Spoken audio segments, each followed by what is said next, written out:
Renard et les anguilles. Seigneur, c'était à la fin de l'été, quand le temps n'est déjà plus si doux et que l'hiver s'apprête à revenir, Renard était dans sa maison. Il n'avait plus de provisions, tous ses garde-manger étaient vides. C'était le fin fond de la détresse.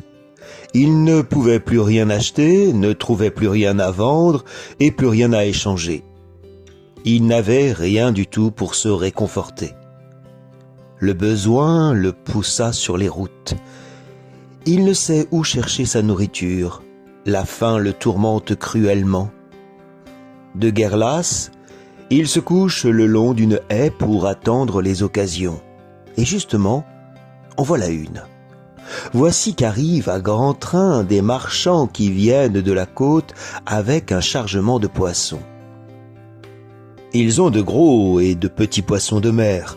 Leurs paniers en sont bien remplis.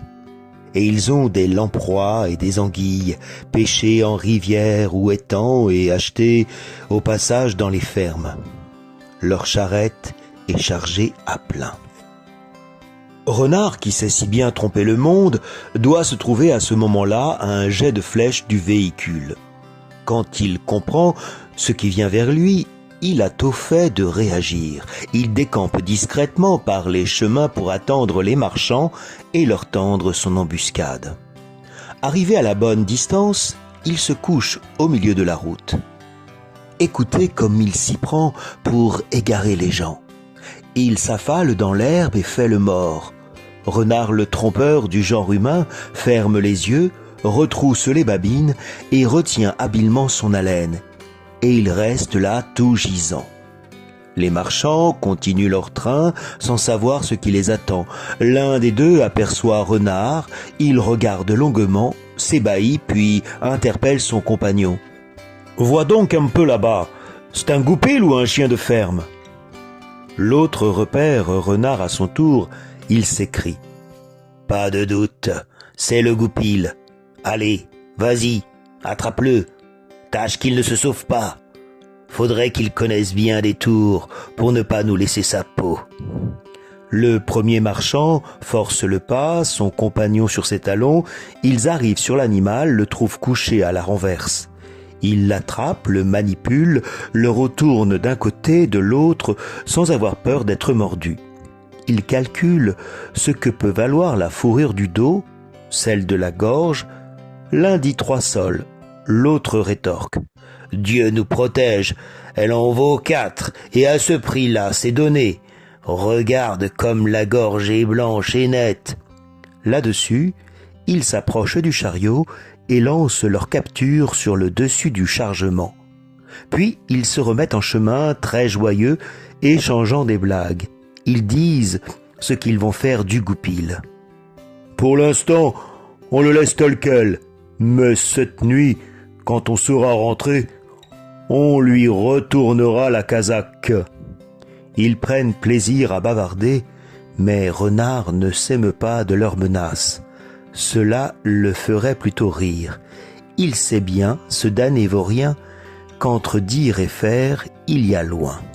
Il se couche à plat ventre sur les paniers et en ouvre un avec les dents. Autant le savoir, il en a retiré une bonne trentaine de harengs. Le panier se retrouve presque vide. Renard est un persévérant. De fait, il attaque un autre panier. Il y met le nez, fourrage dedans, et n'a de cesse d'en avoir tiré 3 confortables rouets d'anguilles. Renard, la ruse incarnée, passe sa tête dans l'écolier. Il déploie le butin sur son dos, de sorte qu'il est tout recouvert d'anguilles. D'une bonne détente des pattes, il s'élance, hop, de la charrette, atterrit au milieu du chemin. Il a ses prises autour du cou, il appelle les marchands, il leur dit « Dieu vous garde, messieurs des poissons, les anguilles que j'emmène sont les miennes, celles qui restent sont toutes à vous. » Les marchands sont frappés de la foudre en entendant cette apostrophe. Au cri de « Bon sang, c'est le goupil !» ils ne font qu'un saut dans la charrette où ils se figurent trouver Renard.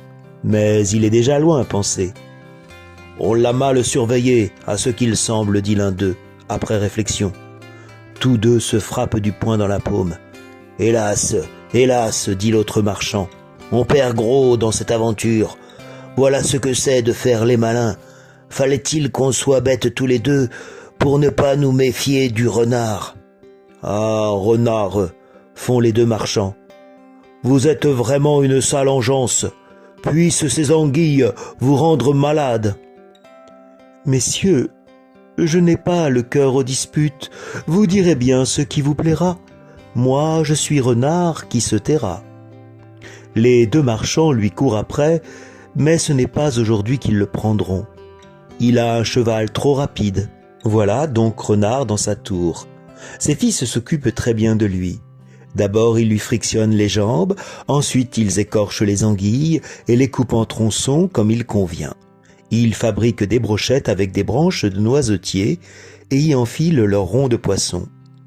Le feu est bientôt allumé, on a des bûches en quantité. Les deux frères, chacun d'un côté du foyer, soufflent sur le feu pour l'attiser. Puis, quand le bois a jeté sa flamme, qu'il ne reste qu'un lit de braise palpitante, ils disposent dessus leur anguille qui se mettent tout de suite à grésiller.